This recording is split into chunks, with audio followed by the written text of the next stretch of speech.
We are all called to travel on the same road and in the same direction, to stay together. We have one faith, one baptism, one God of all people who works through all and is present in all. Everything we are and think and do is permeated with this oneness. Spirit of life, in your mercy, hear our prayers. Amen. Thank you, Sarah.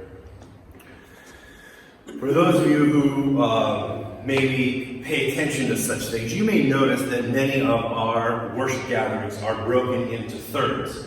So the first third of the gathering is the call and response and an opening song and a poem, and then it ends, sort of what punctuates that one is the passing of the peace. Then we often come into sort of a second period together, and we have announcements and different things, and then that usually ends with the prayers of the people. And so that ends Act 2. And then we often come into Act 3, which is where I'll introduce an idea, and maybe we'll have a conversation. We have a closing song and a benediction. And so I just want to say that that's very intentional, the way we do that, the way that we coordinate and program our times together. This is one of the many places in the Bible where, whether it's Isaiah or Ezekiel, whether it is Jesus or the apostles, that basically say, hey, just because everyone else is doing it doesn't mean you should do it. How many of you grew up with a parent who used to say, if your friends did blank, would you, right? Is that a formula you're familiar with? My mom always used to say, if your friends jumped off a bridge, would you? But then I became a 14-year-old boy, and my friends and I actually did jump off bridges, and so my mom had to change the analogy to jumping off a cliff. It sounded a little more dangerous. But if your friends jumped off a cliff, would you? And you're like, I guess not. This is basically the equivalent of what the Apostle Paul is saying, is just because everyone else is doing it doesn't mean you should. So, knowing that this was Memorial Day, I thought it would be fun to talk about the kinds of ways that we, as a community of faith, are doing things a little differently, maybe, than others. So I'm going to put a slide up on the screen. It's just 4 sort of lessons that I thought would be good for us to go through. I had initially titled this like things Easter people say or something like that, but I changed it to just 4 quick lessons. Because especially if you're new or you're like growing in your participation around here, here's the kinds of things you'll want to know and the way that we sort of talk about them. The first thing I really wanted to remind you is, unlike the world, which tries to gather as many people who agree with them as they can and then in outrage maybe attack the other person or come against them, we have this principle called keep the circle small. And it's because we value community and connection. This comes from Matthew chapter 18, where Jesus says, if somebody offends you or sins against you, go to them. And I would add, if I were Jesus, which I'm not, I would add, even though it's awkward, go to them. Give them the first chance to make this right. Before you talk to anyone else about it, before you triangulate and make sure that people are on your side, before you gather a mob and go to their door, give them the chance to keep it small. Because if you go to somebody and say, hey, that thing you did or said affected me this way, it gives them a chance to stop the offense right there before it grows into taking on a life of its own. It gives them a chance to say, oh my gosh, I didn't know, I'm so sorry, will you forgive me? Okay? So in Matthew 18, Jesus says, go to that person, give them a chance. Now, if they won't listen to you, then that's when you go to get a second person. You're allowed to go get a second person and say, but here's the difference. Unlike the world to say, hey, you agree with me, right? Let's go get them. What this principle says is I go to get the second person to say, will you help mend what has come between me and this other person? Will you be a bridge builder? Will you be a peacemaker? So that person's not a tag team partner, right, to team up on this person. That person is there to help the situation get better. So pick your second person well. Don't pick somebody who's going to rile up the situation. You want somebody who knows how to de-escalate the situation and to help bring it down a notch. Can you see how this is very different than the way the world does it? Then the third principle out of Matthew 18 is if that doesn't work, if they won't listen to you and this peacemaker, this bridge builder, then you can take it to the larger community. That's the first time you open up the circle to include other people. Matthew 18 is like one of the best principles in the whole Bible that almost no one lives by. Right? But I think as an Easter people, it's one of our great resources, is the Matthew 18 principle to keep the circle small.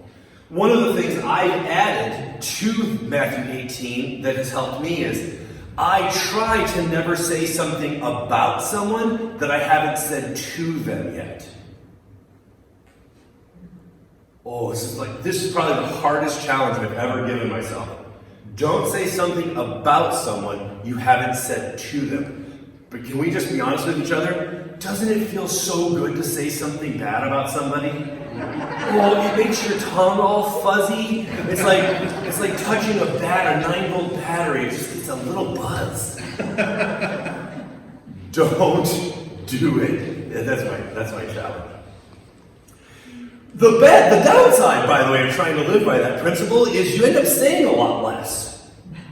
If you don't say about someone what you haven't said to them, you end up not saying as much. It's weird. So that's why I tweet.